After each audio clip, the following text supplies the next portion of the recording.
Hi folks, Doug here. Ellis Car Customs, your home away from home, even when you're home. Welcome back to the show, my friends and family. Welcome to the show if you're wannabe friends and family. Like we like to do, if you're new here and haven't seen us do this before, we got a box in the mail.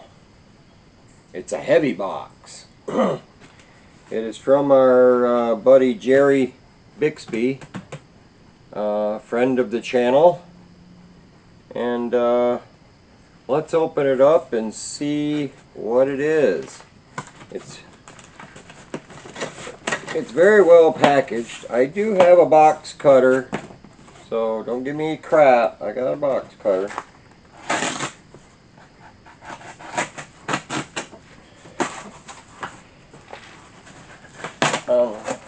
I don't think anything in here is too particularly breakable, but we'll be careful anyway.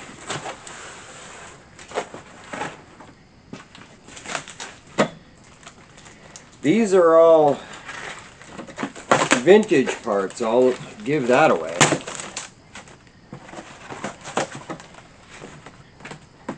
Alright, we're almost there.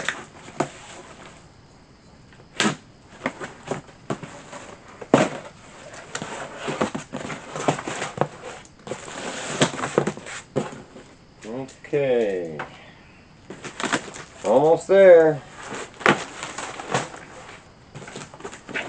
More of them Russian nesting dolls.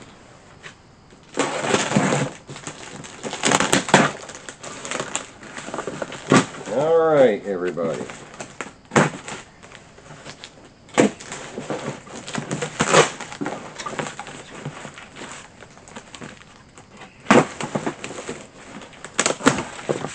There.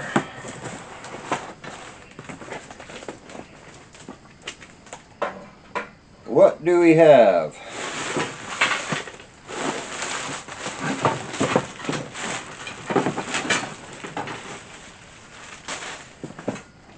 We have Fin stainless, because you knew I was looking for that. This one has a little dimple in it, but he showed it to me in a picture, but I think we can straighten it. Got the gas filler door. We've got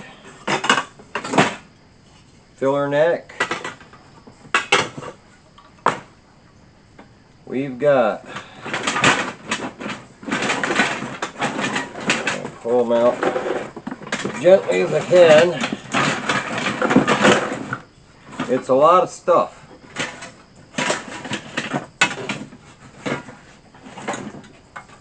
We've got a vintage 57 model radio. This is, remember I had the 56 one, it wasn't right. This is for a 57, it's got the slanted face on it. And my plan with the radio is I wasn't really concerned with the radio working. I just wanted a vintage radio to fill the spot and then maybe put a modern radio, hide it in the glove box or something, that kind of thing. But I really like the I know they make aftermarket ones that fit a 57 and all that stuff, but I really wanted an original looking one, so there's that. We'll set this off to the side. We've got, let's see, bear with me folks.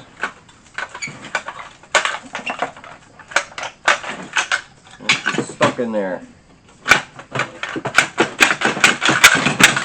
They married each other in transit. Oh, I see what's going on. Okay, there we go. Taillight housing. Taillight housing. I say they're not perfect, but they'll clean up and, you know, down the road, if we get new ones, we get new ones. But we got those. This is hood hinge. Remember, we needed a hood hinge, so because one of our hood hinges was bad. So we've got a hood hinge.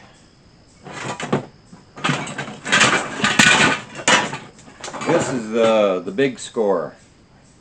57 steering wheel. Remember me saying I wanted an original steering wheel. So 57 steering wheel. That's like gold. The ashtray I was missing. We've got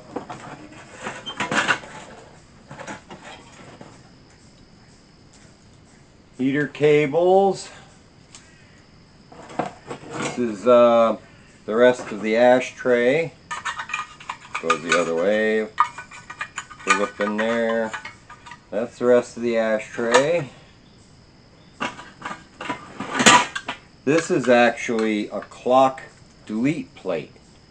If I don't find a clock and I just want to close up that square opening, that's what that is. It's a clock delete plate.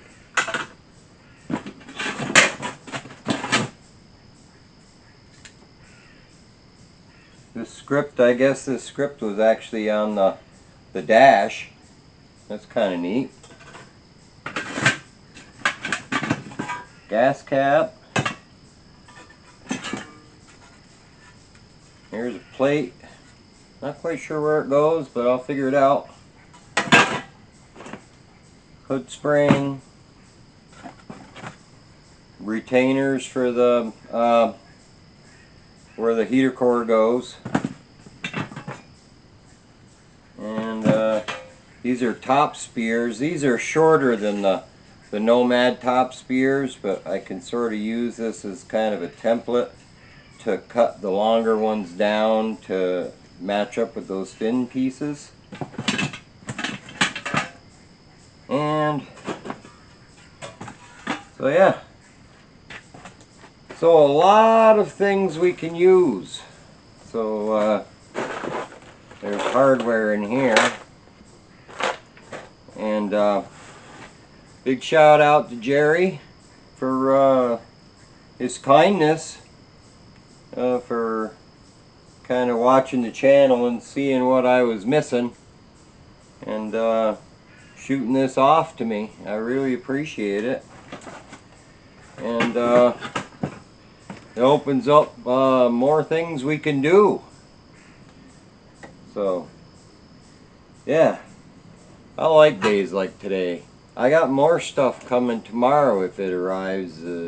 That's stuff I had to pay a lot of money for. But we'll show you that when it finally gets here. I've been waiting a while for it. But thanks, Jerry. I appreciate it.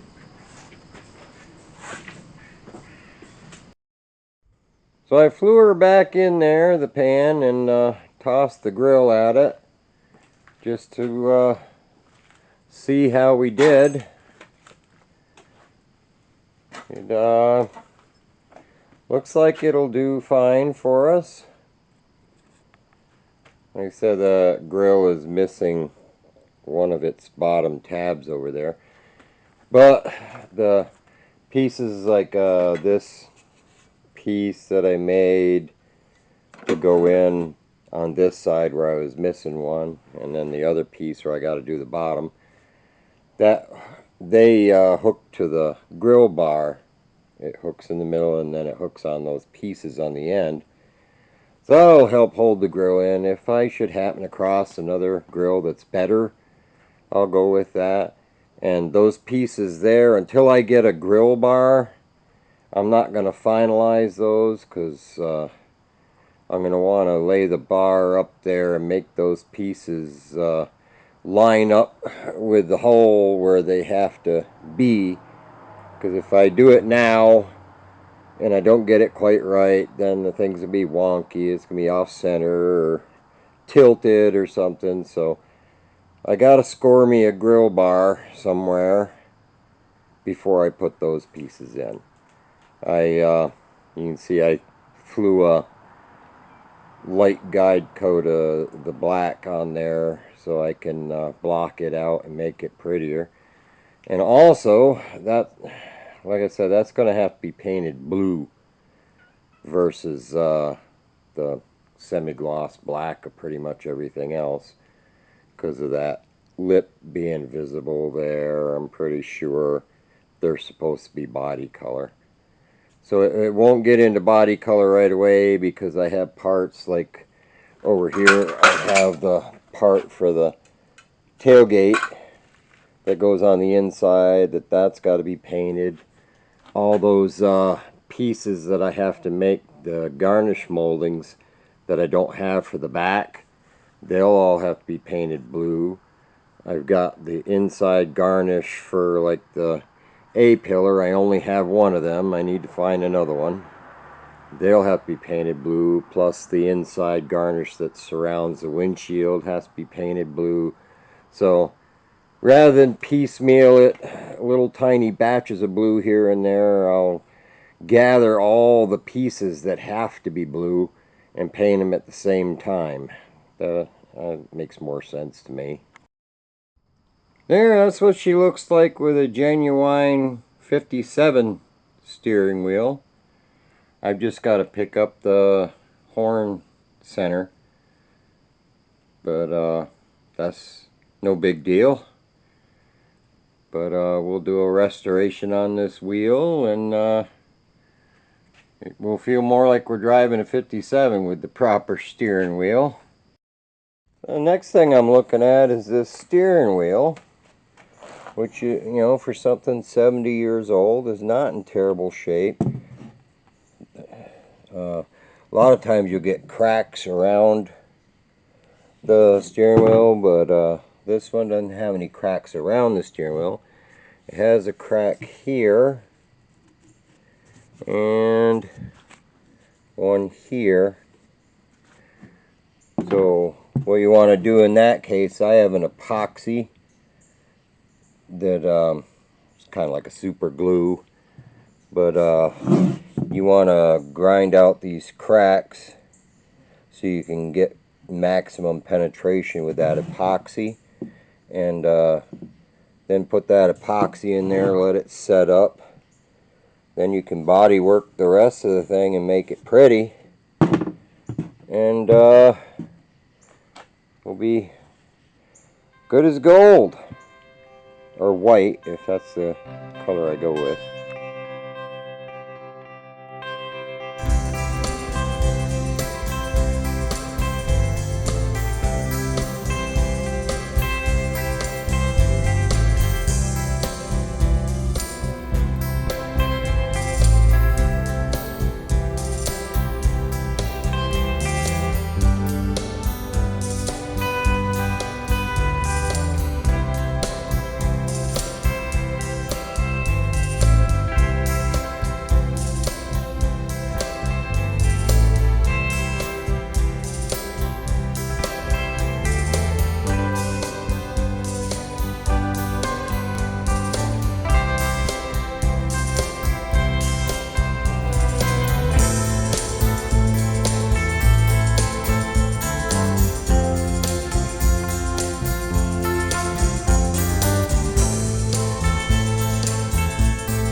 So we've got the steering wheel all roughed up, sanded, and you can see, let me blow it off, where I was talking about the cracks where I V'd those, you know, so I can get some epoxy down in there. But other than that, it's basically clean and not in bad shape. So next thing I'll do is epoxy those. So there's that clock delete plate. I don't have it screwed in or anything. I just set it in the hole. That's how it goes in there. I'm thinking I'm going to clean it up and paint it, and until I get my hands on a clock or whatever, that'll work fine for filling that hole. So I gave it a quick cleaning and shot it with some chrome spray.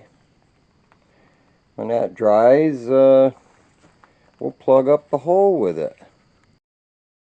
Alright, cleaned up that clock delete plate and stuck it in there. I mean, I like the look of the clock better, and hopefully I can score a clock somewhere, but till then that covers the hole nicely, I guess.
Yeah, I had to throw those at that just for like some instant gratification, just to see the back looking sort of 57-ish. Like I said, they're not perfect, but they're better than what I had, which is nothing. So the fin pieces being the stainless, they clean up pretty good. The pot metal, I mean, it's chrome plated. What happened with those is the process of making them at the factory. Over the years, they outgassed, and that's what causes them to pop and pit the way they do. The little air pockets and stuff, after they chrome plate over it, they'll outgas and eventually burst to the surface, and that's what creates those pits. But yeah, I like it. Well, I hammered on this piece for a while. I don't know if it's beyond my limited ability to repair stainless. I mean, I got it a lot closer than it was. I mean, it's still a little bit out to lunch, but you know, it's better than the one I had, which is none. So I might bang on it a little bit more, try to get it a little bit closer. But, you know, someday down the road, if I want to fly in a new one or I find a better one, we'll go that route. So, that's what I've got for you in today's action-packed episode. Hopefully I didn't shortchange you on work per se. We got all those new toys in the mail, and I got sidetracked because I wanted to play with the new toys. Well, I say new toys, they're old new toys. Once again, Jerry, I appreciate the parts. They're gonna get me a long way towards where I need to be. And boy, I got a gathering of cats in here. You guys can't see them, but I fed them. So I don't know. They're all just hanging around. Come here, big boy. You want me to pick you up? There. See? He still doesn't like to be picked up. But anyway, hopefully I'll get a little more done next time, and hopefully the shipment I'm waiting for arrives by the next time, so you can see what I'm talking about. But till then, feel free to leave a comment, questions, suggestions. I haven't mentioned it in a while. If you're new, you may not be aware of it, but there's Ellis Car Customs group on Facebook, spelled the same way as the YouTube channel. Obviously free to join, no hoops to jump through to join.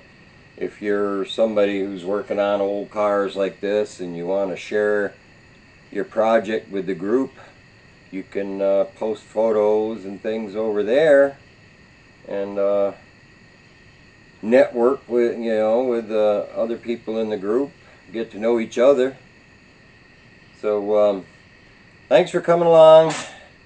Hope to see you on the next one. Take care, everybody. See, that's what I was talking about. They're all gathered down here for some reason. Cookie. Say hi, Cookie.